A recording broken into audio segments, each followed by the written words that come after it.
In terms of inciting in relation to? Relationship to inciting Kenyans on matters Alshabaab and terrorism. Maybe what is your emphasis On that issue?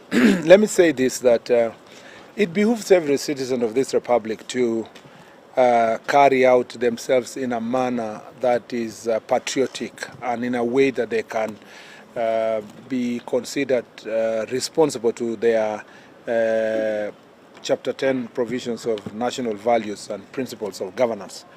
It is very unfortunate that a person who is seeking public office and who has held a very high office is propagating lies and campaigning against our own country, speaking ill of our nation, trying to portray Kenya as a pariah state where our security officers are irresponsible, because he's trying to call into question our security officers, both and security team, all our armed forces, because they are working in multi-agency way in the border counties, for somebody to try to demean the work that our security forces are doing.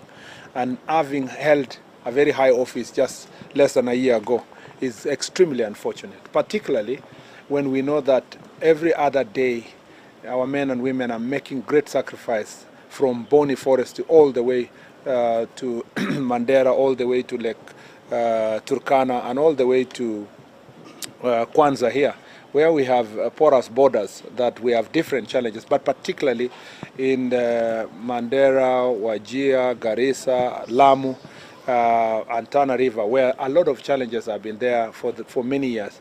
And especially when you know that we are bordering a country that is struggling with its own internal problems in Somalia and continuing to put pressure in our own country. I would have expected a certain level of responsibility on the part of the former deputy president, notwithstanding his status as an impeached former deputy president.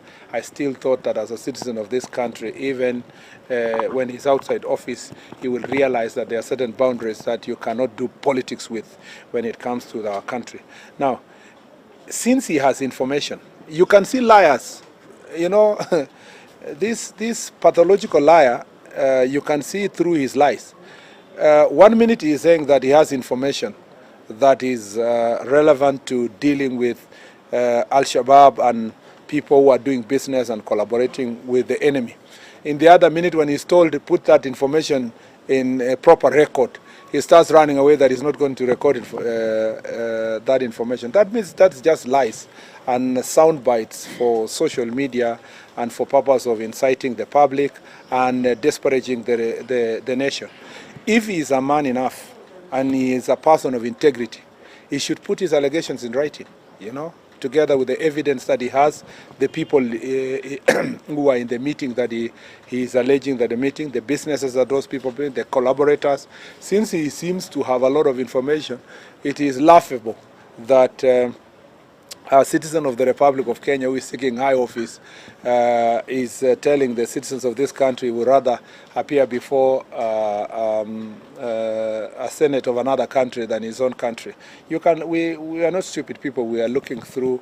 You can see through his hypocrisy. But we will insist. We are continuing to insist that any citizen of this republic who makes such heavy allegations and who thinks that they are doing so for the good of the country, they are obligated to put that in writing. And when I say that they should record a statement, it doesn't mean that the National Police Service is not independent. I am just restating what is in the law, that if you have evidence that is related to safety and security of Kenyans, the right place to put it is to take it to the DCI and provide that information so that the people you are mentioning can be investigated and be arrested and be charged.